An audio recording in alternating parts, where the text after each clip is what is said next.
Hi everyone, good evening. আজকের হলো মঙ্গলবার।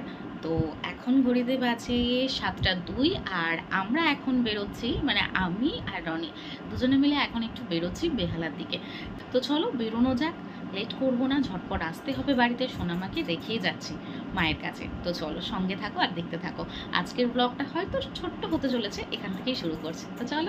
তো আমরা তো বেরোচ্ছি আর সোনামা কিন্তু ওখানে খেলছে, ভালো করে দেখো। আমি একটু জুম করে দেখালাম।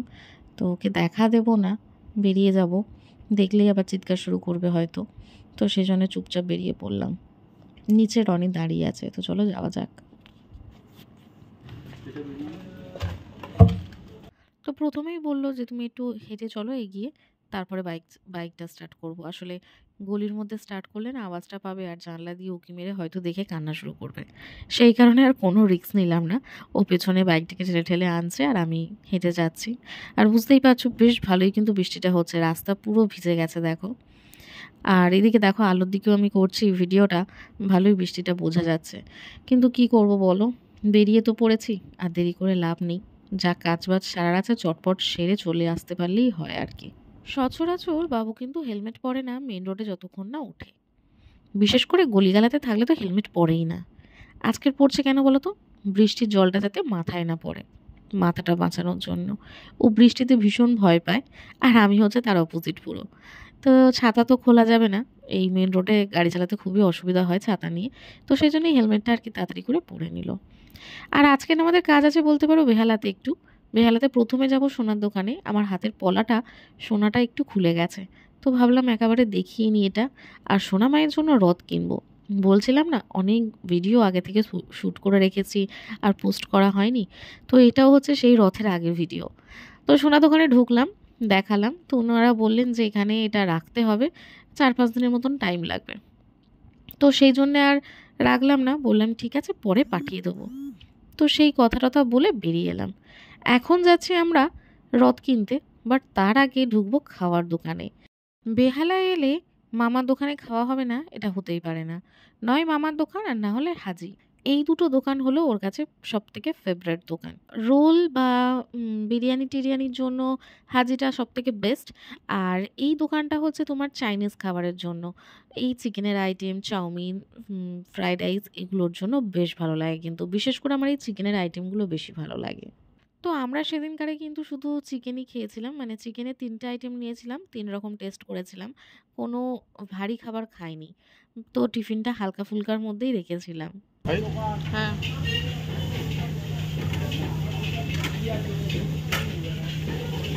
তারপর খাওয়া দাওয়া কমপ্লিট করে আবারও হেলমেট মাথায় পরে নিলাম, কেননা মেন রোড। আর তাছাড়া বৃষ্টিও হচ্ছে ঝিরিঝিরি। আবার গাড়িটা ভিজে গেছে, ওই যে গাড়ির ভেতর থেকে একটা কাপড় বের করে আবার গাড়িটাকে একটু মুছে নিচ্ছে সিটটাকে। আর আমি এদিকে মুখটাকে পরিষ্কার করতে ব্যস্ত, যাতে লিপস্টিক না ঘেটে যায়।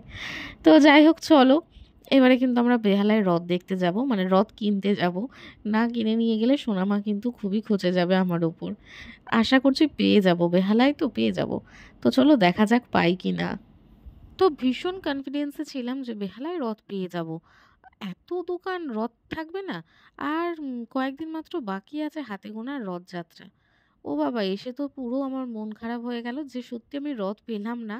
দুটো মাত্র রথের দোকান দেখতে পেয়েছি, আর এই মেন রোডের ওপরে না গাড়ি দাঁড় করাতে দেয় না, এই এক প্রবলেম।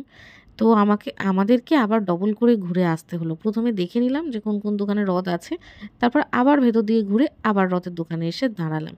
প্রথম দোকানটাতে নর্মাল কয়েকটা রথ ছিল, ঠিক পছন্দ আমার হয়নি। তো তারপরে আর একটা দোকানে ঢুকলাম যেখানে দারুণ দারুণ রথ ছিল। আর দামটা যেটা বলেছে সেটা শুনে আমাকে বেরিয়ে আসতে হলো। শোনো তোমরা,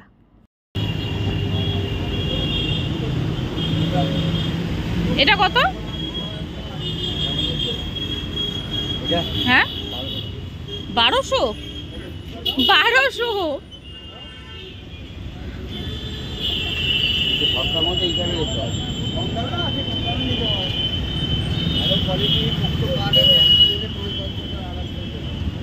আর তাহলে এই বড়টা? আর এটা কত? কত? হ্যাঁ, আগের বছরই তো নিলাম 100 টাকা। ভাই রথের দাম শুনি আমি গাড়িতে উঠে গেছি, এত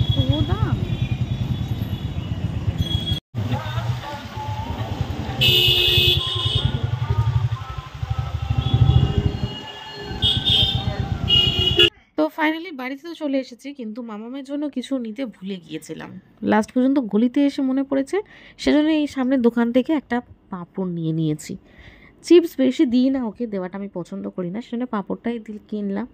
তো যাই হোক, চলো দেখা যাক ওনার মুডের কি অবস্থা। আবার রথ আনবো বলেছিলাম, রথটাও আনতে পারিনি। তো জানি না কি করছে, চলো ভেতরে যাওয়া যাক আর দেখা যাক। রনিকে বললাম তাড়াতাড়ি বাড়ি আসতে।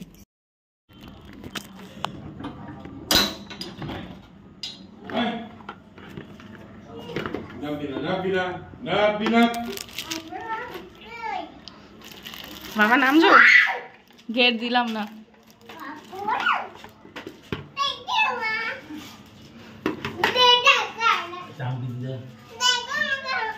তা হাম্পি দিচ্ছি তো কি হয়েছে? এবার রথ, সত্যি বলছি রথ আমি খুঁজে খুঁজে পাইনি রে মা, বিশ্বাস কর মা, আমি রথ পাইনি। মুখ গরম করছিস কেন? আমি এনে দেবো, আমি এনে দেবো বলেছি তো, আবার ওরা মুখ করে। আমি নিজে এনে দেবো,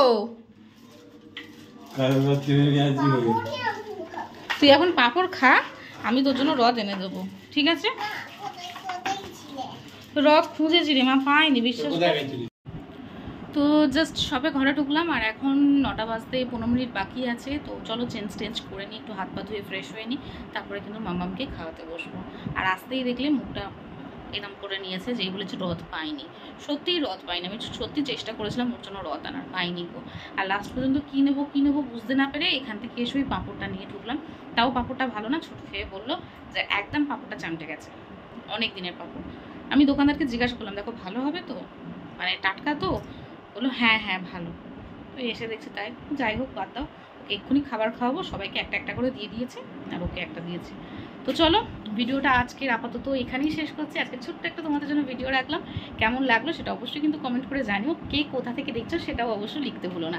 সবাই সুস্থ থেকো, ভালো থেকো। আর যারা যারা আমার চ্যানেলে নতুন তারা প্লিজ চ্যানেলটাকে সাবস্ক্রাইব করো, আর হ্যাঁ লাইক করতে কিন্তু ভুলো না। নেক্সট ব্লগ নিয়ে খুব শীঘ্রই তোমাদের সাথে দেখা হচ্ছে, ততক্ষণের জন্য টাটা।